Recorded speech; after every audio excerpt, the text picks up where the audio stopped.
देखेंगे कि बिहार के कुछ मोस्ट वीवीआई क्वेश्चंस है जो करंट अफेयर्स के हैं बिहार से रिलेटेड, वो हम देखेंगे। तो ये मोस्ट वीवीआई क्वेश्चंस है जो कि पूछने की 100% संभावना है बीपीएससी में या किसी भी बिहार के एग्ज़ाम्स में। तो इसके पहले हम देखेंगे कि कहते हैं ना कि आज़ादी की कीमत हमेशा सतर्क रहना है। ये थॉमस जेफरॉन की एक स्टेटमेंट है कि the price of freedom is internal vigilance, यानी कि अगर हमें स्वतंत्र छोड़ दिया जाए तो सबसे बड़ा चैलेंज हमें ये लगता है कि हम सेल्फ डिसिप्लिन मेंटेन कर पा रहे हैं कि नहीं। तो इसलिए कहा गया है the price of freedom is internal vigilance. तो इसलिए हमें सेल्फ डिसिप्लिन होके खुद में झांकना है, खुद में सतर्क रहना है। तो ये आज़ादी की असली कीमत है कि हमें सतर्क रहना है और खुद में झांकते रहना है। चलिए हम स्टार्ट करते हैं कि बिहार के मोस्ट वीवीआई कुछ इंपॉर्टेंट करंट अफेयर्स को। तो पहला है कि राष्ट्रीय शिक्षक पुरस्कार जो 2024 के लिए अभी हाल फिलहाल में दिया गया है, ये बिहार से किन 2 व्यक्ति को दिया गया है। तो जो बिहार से 2 शिक्षकों का चयन किया गया है बिहार शिक्षक पुरस्कार 2024 के लिए, उनका नाम है पहला सिकेंद्र कुमार सुमन जो कि कैमूर ज़िले से बिलोंग करते हैं, ये एक शिक्षक है। और दूसरी है डॉक्टर मीना कुमारी, ये मधुबनी ज़िला से बिलोंग करती हैं। तो देखिए कि राष्ट्रीय शिक्षा पुरस्कार जो है ये शिक्षा मंत्रालय के द्वारा दिया जाएगा, जिसमें एक रजत पदक दिया जाएगा और 50,000 रुपये की नगद राशि प्रदान किया जाएगा और इसके साथ साथ एक प्रशस्ति पत्र भी दिया जाएगा।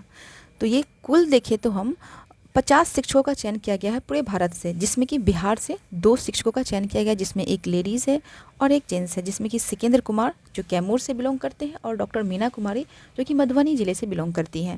तो याद रखना है कि 50,000 नगद पुरस्कार, एक रजत पदक और एक प्रशस्ति पत्र दिया जाएगा इसके तहत, और कुल भारत से 50 शिक्षकों का चयन किया गया है। नेक्स्ट है कि बिहार में भूमि सर्वेक्षण जो कराया जा रहा है 2024 में अभी हाल फिलहाल में, वो कितने गाँव में कराया जा रहा है और कितने वर्ष के लिए ये है, कितने वर्ष के अंदर ये करा लेना है हम लोगों को कंडक्ट। तो ये है कि बिहार में भूमि सर्वेक्षण ये कुल 45,000 गाँव में करवाया जा रहा है और ये 1 वर्ष के भीतर ये करा लिया जाना है। इसमें क्या है कि ये कराने का मेन पर्पस है कि जितने भी भूमि संबंधी विवाद है, जितने भी डिस्प्यूटेड लैंड्स है, तो किसी का अवैध कब्जा है, उन सभी से संबंधित जितने भी डिस्प्यूटेड है उसको रिजॉल्व करना है। और ये कराया जाएगा कानूनगो और लेखपालकों के द्वारा, जो शिविर लगा के ये चीज़ भूमि सर्वेक्षण कराया जा रहा है।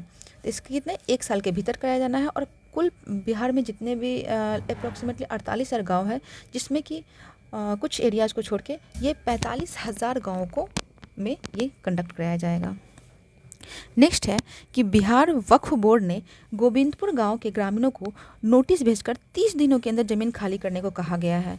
तो ये वक्फ बोर्ड क्या है, एक कानूनी इकाई है जो कि मुस्लिम जो धर्म संप्रदाय है उसकी देखरेख के लिए एक कानूनी इकाई है, जिसके तहत जितने भी इसके अंदर जो लैंड एक्वायर्ड एरिया होता है, तो उसमें कहाँ पे मस्जिद बनेंगे, कहाँ पे मतलब जो भी उनके जो धर्म से रिलेटेड जो भी मॉस्क का निर्माण करना होगा, तो वो इसके बिहार वक्फ बोर्ड के अंदर आता है।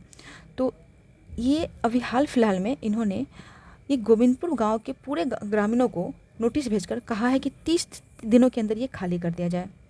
इनके तहत देखें तो बहुत बड़ा इनके जो भारत में देखें तो तीसरे नंबर पे इनके अंदर लैंड का एक्वायर्ड एरिया है, जो पहले नंबर पे रेलवे है, फिर सेना के पास है, और 3rd नंबर पे इनके पास देखिए बिहार वक्फ बोर्ड के पास जो सबसे अधिक भारत के लैंड एक्वायर्ड एरिया है। अभी देखें तो हाल फिलहाल में 2024 में ही संसद में वक्फ विधेयक अधिनियम 2024 अभी प्रस्तुत किया गया था, जो कि अभी पास नहीं हुआ है, लेकिन ये प्रस्तुत किया गया है हाल फिलहाल में। वही देखिए नेक्स्ट है कि बिहार में पूछ रहा है कि किस बालक को कला और संस्कृति के क्षेत्र में प्रधानमंत्री राष्ट्रीय बाल पुरस्कार 2024 से सम्मानित किया गया है। तो क्या है कि कला और संस्कृति के क्षेत्र में प्रधानमंत्री राष्ट्रीय बाल पुरस्कार 2024 प्रदान किया गया है। ये है मोहम्मद हुसैन को ये पुरस्कार प्रदान किया गया है बिहार से।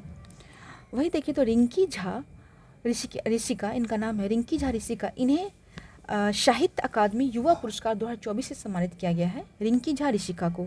ये मैथिली भाषा से संबंधित है, मैथिली भाषा के लिए इन्हें ये पुरस्कार दिया गया है।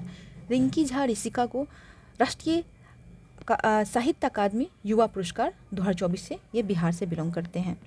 वही है कि डॉक्टर नारायण जी, ये भी इन्हें भी मैथिली भाषा के लिए साहित्य अकादमी बाल पुरस्कार से सम्मानित किया गया। इन्हें साहित्य अकादमी युवा पुरस्कार से सम्मानित किया गया है, इन्हें साहित्य अकादमी बाल पुरस्कार से सम्मानित किया गया है नारायण जी, डॉक्टर नारायण जी को।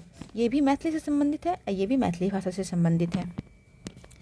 नेक्स्ट है कि बिहार की अर्जुन पुरस्कार विजेता नसरीन शेख का संबंध किस खेल से है। ये क्वेश्चन आस्किंग है प्रीवियस ईयर में।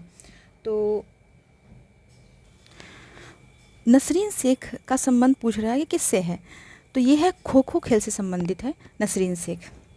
वही है कि राष्ट्रपति द्वारा 2024 में संगीत नाटक अकादमी पुरस्कार 2023 के लिए किसे चुना गया। 2024 में ये प्रदान किया जा रहा है संगीत नाटक अकादमी, जो कि 2023 का पुरस्कार है।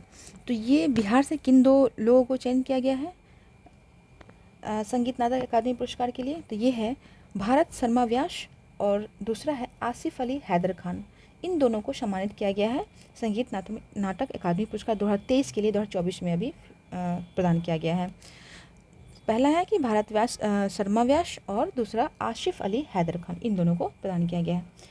नेक्स्ट है कि राष्ट्रीय शिक्षक पुरस्कार 2024 से किसे सम्मानित किया गया है।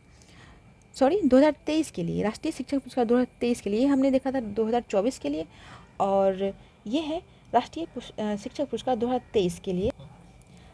तो 2024 वाला तो हमने देख लिया कि सिकंदर कुमार और डॉक्टर मीना कुमारी, इन दोनों को प्रदान किया गया, लेकिन 2023 का भी पूछ लेते हैं।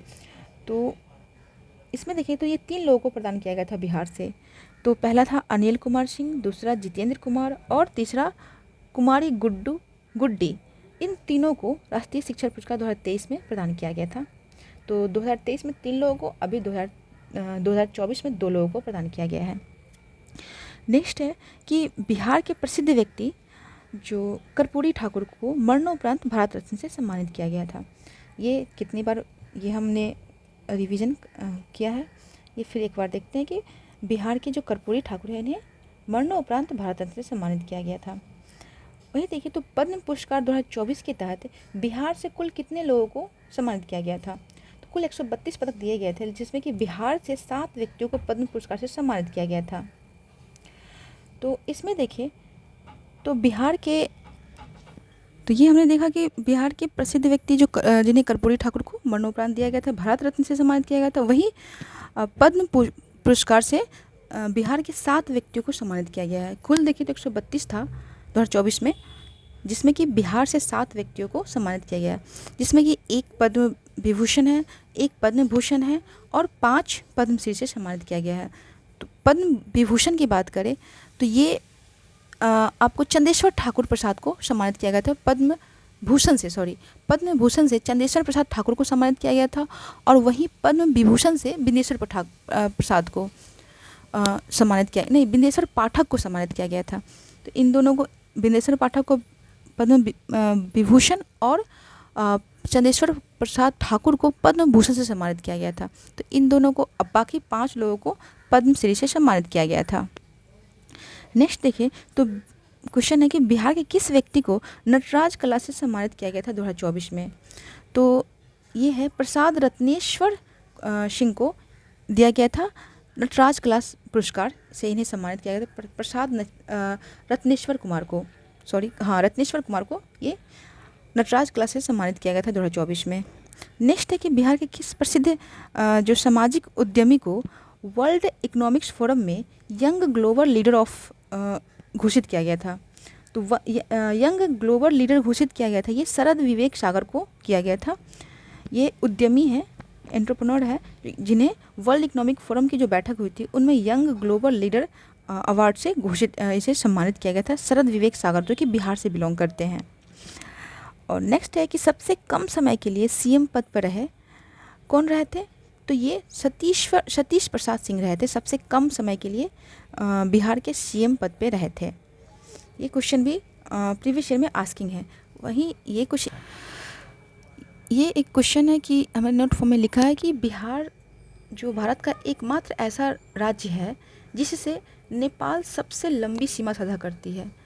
तो हमारा उत्तरी बिहार से जो नेपाल से जो हमारा उत्तरी बिहार सीमा साझा करता है वो कितने किलोमीटर, ये 729 किलोमीटर जो ये सीमा साझा करती है नेपाल से। ये जो भारत का एकमात्र ऐसा ज़िला है, एकमात्र ऐसा राज्य है बिहार जो कि सबसे लंबा बॉर्डर नेपाल के साथ साझा करती है।